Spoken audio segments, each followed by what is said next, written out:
banging on the block for dough. Notorious, they got to know that life ain't always what it seemed to be. Words can't express what you mean to me. Even though you're gone, we still a team. Through your family, I'll fulfill your dreams. In the future, can't wait to see if you open up the gates for me. Reminisce sometime. The night they took my friend. Try to black it out, but it plays again. When it's real, feeling's hard to conceal. Can't imagine all the pain I feel. Give anything to hear half your breath. I know you're still living your life after death.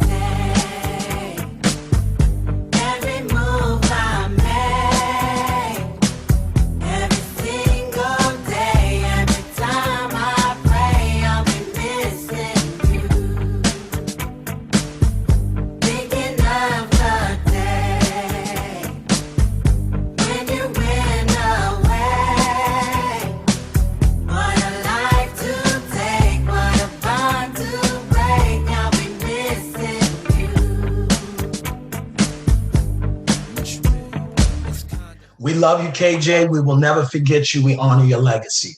Good morning, Baltimore. My name is Darrell Bennett. Come back swinging. I have a special guest here. Our hearts are heavy. I want to start by saying that our hearts are heavy. Come back swinging, as you know, is a movement. It's a movement built on an organization, helping people come back from failure, from tragedy, from crisis, from failure, from shame, from hurt. And we lost someone in our family. This wasn't just someone that was a close friend of mine. This isn't just someone who would have been here right now as I was doing this show.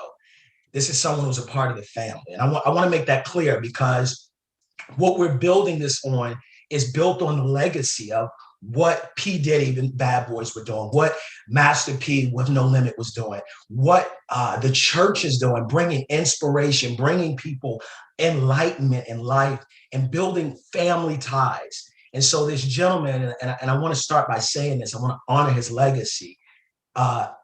We were creating, for those of you that's ever been on Comeback Swinging, the website, we're unveiling some powerful projects. And one of the big visions that I've had is to merge music with inspiration.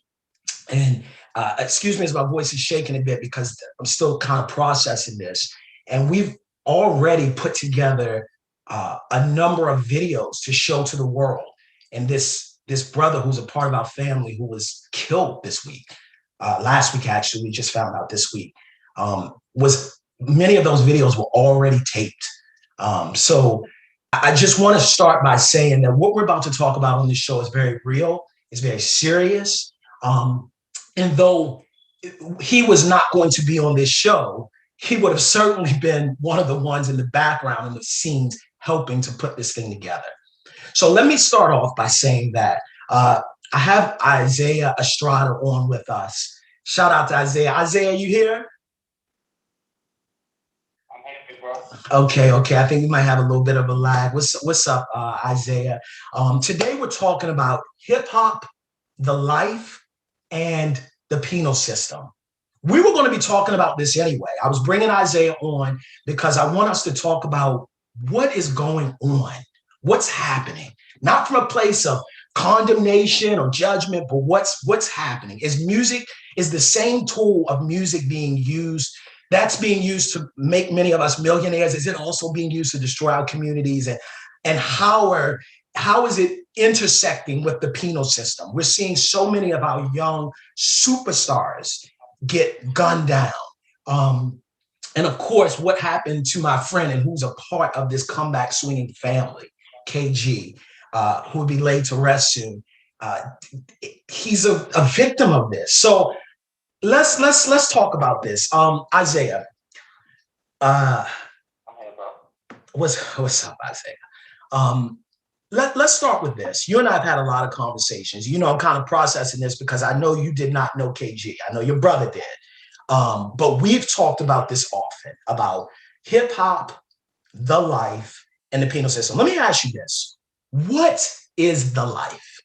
What is the life? When people say, I'm in the life, I jumped off the porch, what are they talking about?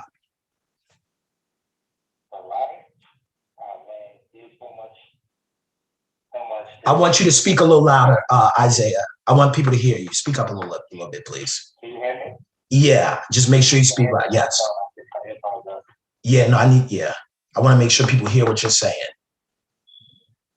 All right, hold on. While he's getting that, because I want to make sure this is clear, because this is really serious. I believe that somebody who is listening, this is the point of this. This is the intention. I want to set the intention of this show. Why are we talking about this now? Somebody who's listening, you're wondering, how do I use my gift? You're gifted musically, and you're trying to figure out, how do I use it? This is how it happens. Someone comes and they tell you, look, we can get you out of your neighborhood. We can get you out of the projects. We can get you out of the city. All you got to do is sing these lyrics. And that's what we're talking about how do you navigate that? You have the gift. You're trying to figure out, how do I want to bring my family out, but yet we're seeing how some of those same lyrics are then causing them to have their mothers bury them. Isaiah, are you together now? Yeah, do I sound better? Yeah, you sound better. Let's get on this. When people say they jumped off the porch, what does that mean? Because a lot of people don't even know what that term means. Explain to us what that means. You decided to go down a route that is praise until you realize it's not really what it seems, you feel me? It's more like, anything that glitters isn't gold. Everybody prays great life and everything until like you really living it and realize how treacherous it really is, you feel me? Like what comes with it, what you signed up for, it's way more losses than wins. It will never be free. What do you mean? What do you mean signed up for? Hold on, let's back up, because I know people are listening. Isaiah, tell the world, who are you? I'm just, I'm a person that's been through a lot, so I'm able to speak on things that I have experienced way more than other people do. How old are you, Isaiah? One second, how old are you? Mm-hmm. You're 23 or 24? I'm 24, bro. Okay, got it. I'm turning 25. But man, I done been through everything, bro. Like, I done been set up, shot 15. Like, I done been through everything. Gang banging at 13, 14. Yeah. Like, I've been through everything, jail, everything. Okay. There's not much that, like, I haven't seen negative wise through the street. Yeah. Backstab, betrayal, everything, bro. Everything that comes with it. You know what I mean? And I want you to, I know we only have 20 minutes, but I want you to give it to us on here, no chaser, honestly, because I don't want us to talk around the issues, and people are really dying, and people are really going through, and mothers are really burying their children over this. So let's talk about this. One of the problems I have is that when people hear that someone, let's say, jumps off the porch or joins a gang, they're immediately judgmental, like, oh, why would they do that? Can you explain to me, this isn't the reason for everyone, but can you add context? Why does someone seek acceptance outside of their home? Give me some of the conditions. The real reason, sometimes people have to realize the step back is for being so judgmental. You got to ask yourself, what made them want to join the gang? First of all, some gangs, like, people call them gangs, other people call them families, but that's who accepted them. Brought them in at their lowest. So that's why some people feel like it's an obligation to be loyal to a certain crew, because you was here when I had nothing. You know what I mean? And it's interesting, because what you're talking about is you're redefining the word.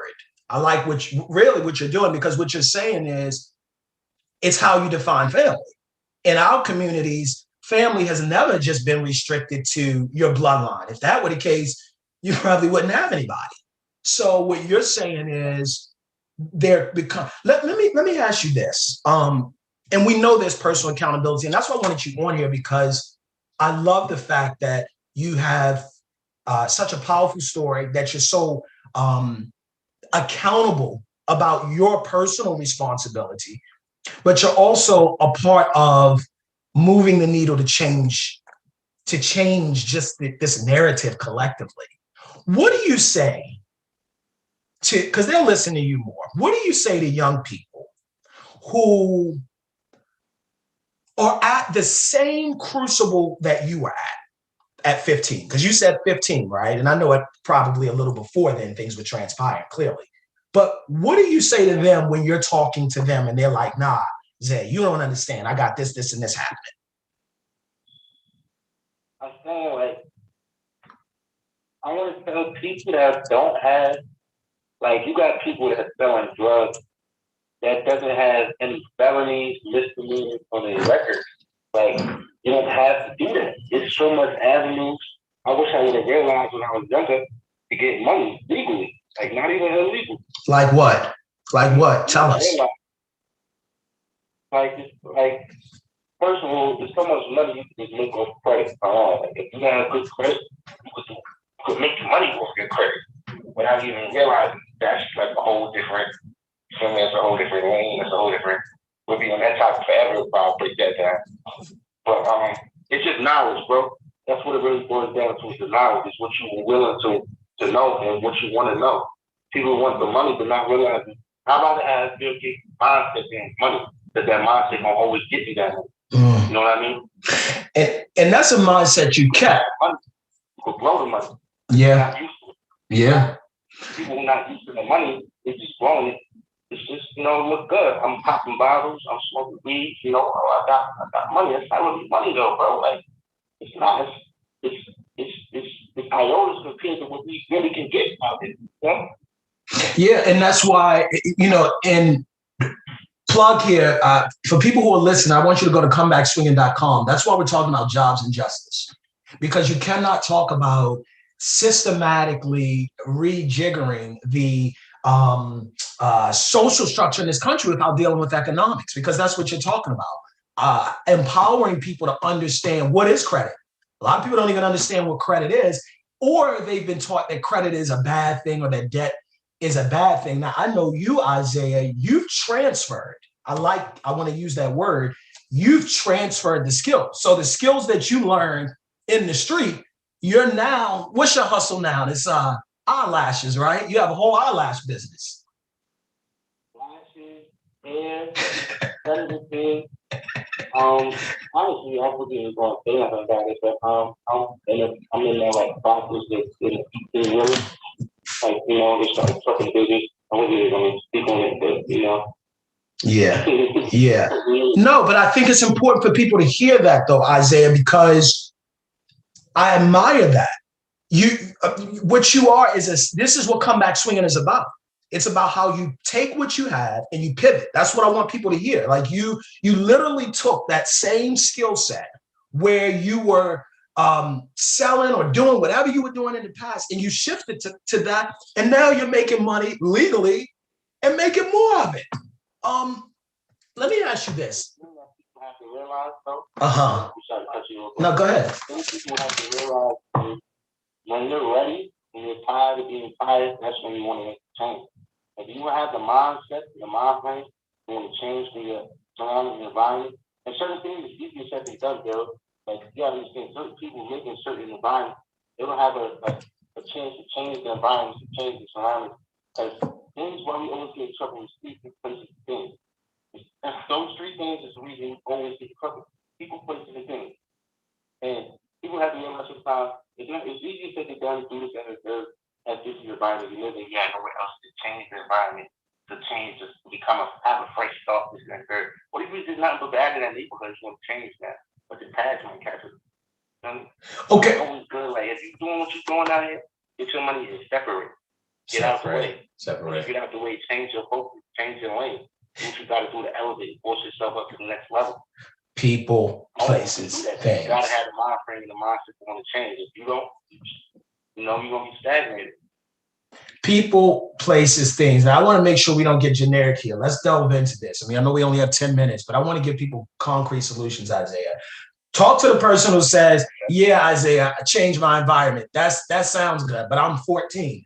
Where am I going to change my environment? I'm in the middle. Now, for those of you that are listening to us, though we are over the airwaves of Baltimore, I'm from Baltimore. I'm here in New York right now, and so is Isaiah, not in the same part of New York. So talk to people in inner cities all over this country. Well, like Zay, that's easy for you to say at 25. You can change your environment. I'm 14. I'm 15. I'm 16. I'm 13. I can't change my environment. What do you say? For those who can't change their environment, I don't want to use the word adapt. Adapt is it's, there could be a lot of negativity in the environment. So I don't want to say adapt, but you want to change with the environment. You want to be different.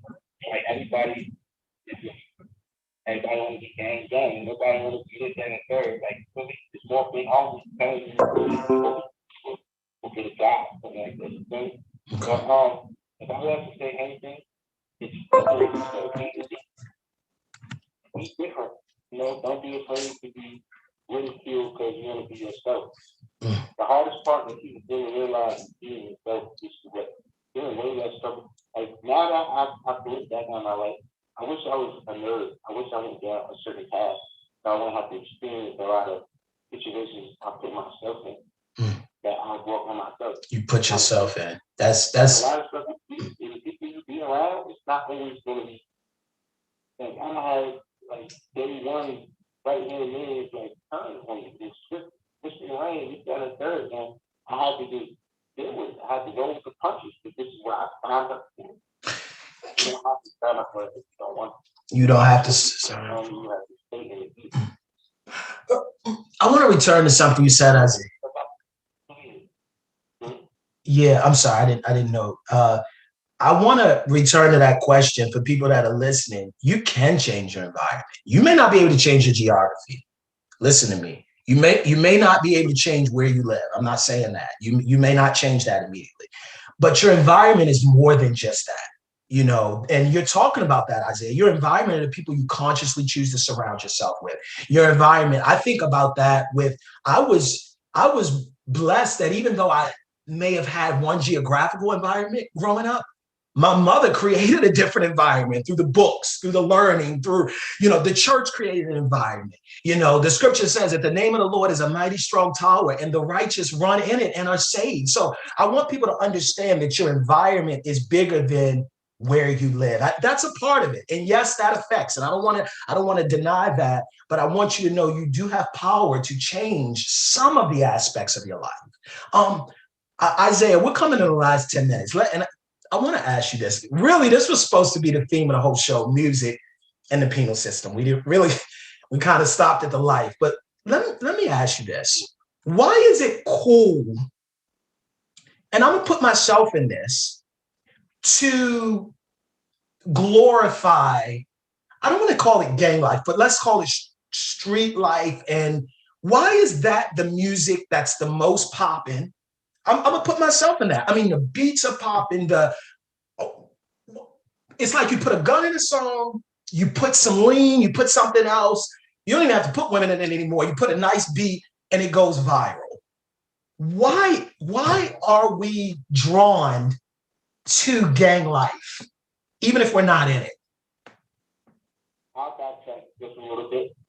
The power in the word speak. And it is such a thing as manifestation and bringing forth reality from your words. That's why how you speak is very important.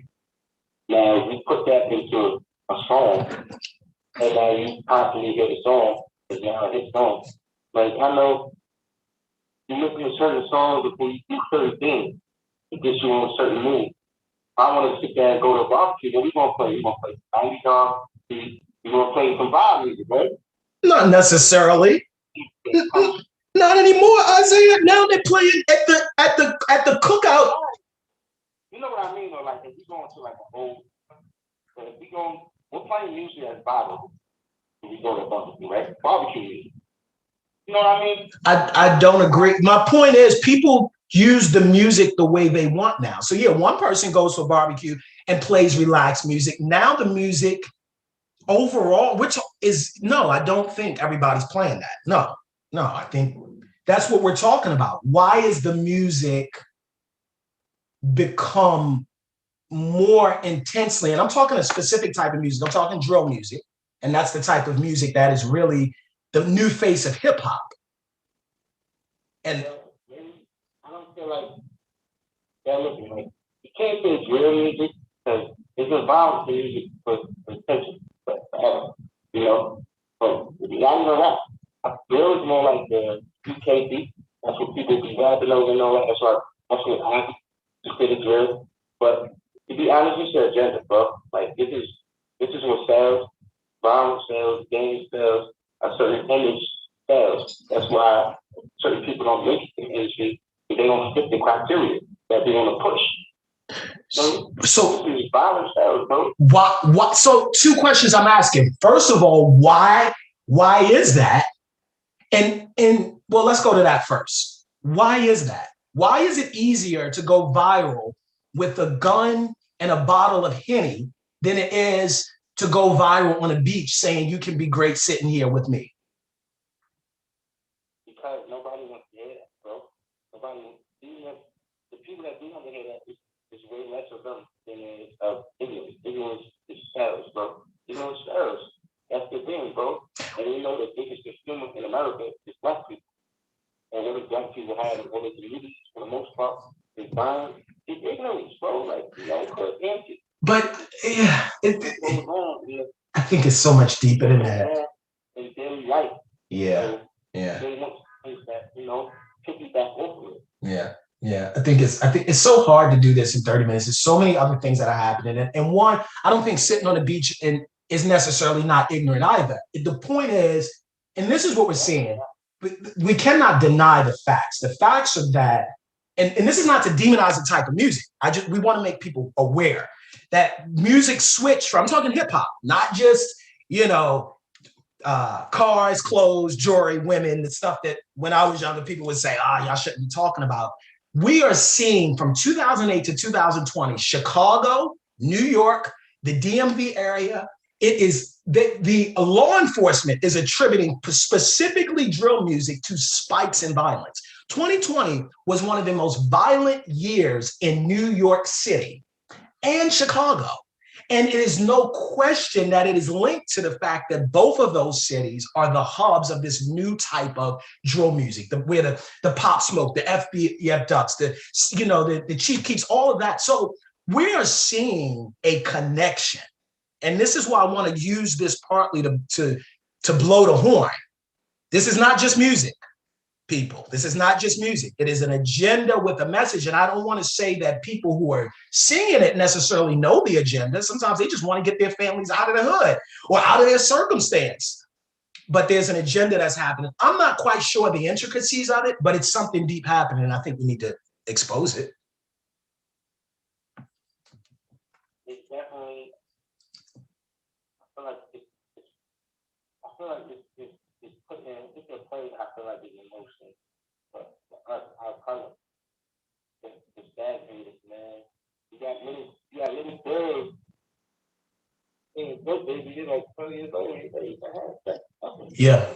Yeah. This is so valuable. They don't know nothing, they don't know what that is. You got people thinking it, you hear it? Like, yes. it's so crazy, man. Yes.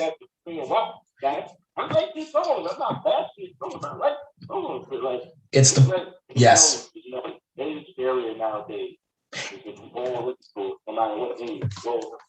That's shows and things like yep, and that's the problem. Shows that showing nowadays at a very early age. Yeah. Talking more.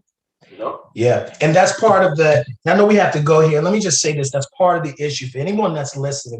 This is about changing the narrative. These messages have been out there from the beginning of time. But when you take the internet, you take the proliferation of how everybody now has access to everything, it's more dangerous. And we're seeing it, and we're seeing it be a tool that is being used to destroy communities. The answer is not to turn away from music. It's that we use it. We understand what's being done, and we shift the narrative, and we pivot using our gifts. There'll be more on that later. I wish we had more time, Isaiah. I'm gonna have you back. Let's start with that at some point. Yeah, of course. We have to go here for all of you that are listening. First of all, go to comebackswinging.com, spelled just like the words, comebackswinging.com. One, to hear what we're going to be doing to honor our brother, KJ, Kevin, We're going to be doing something. I don't know if it'll be a scholarship fund, a grant, but it's going to be something serious to honor his life.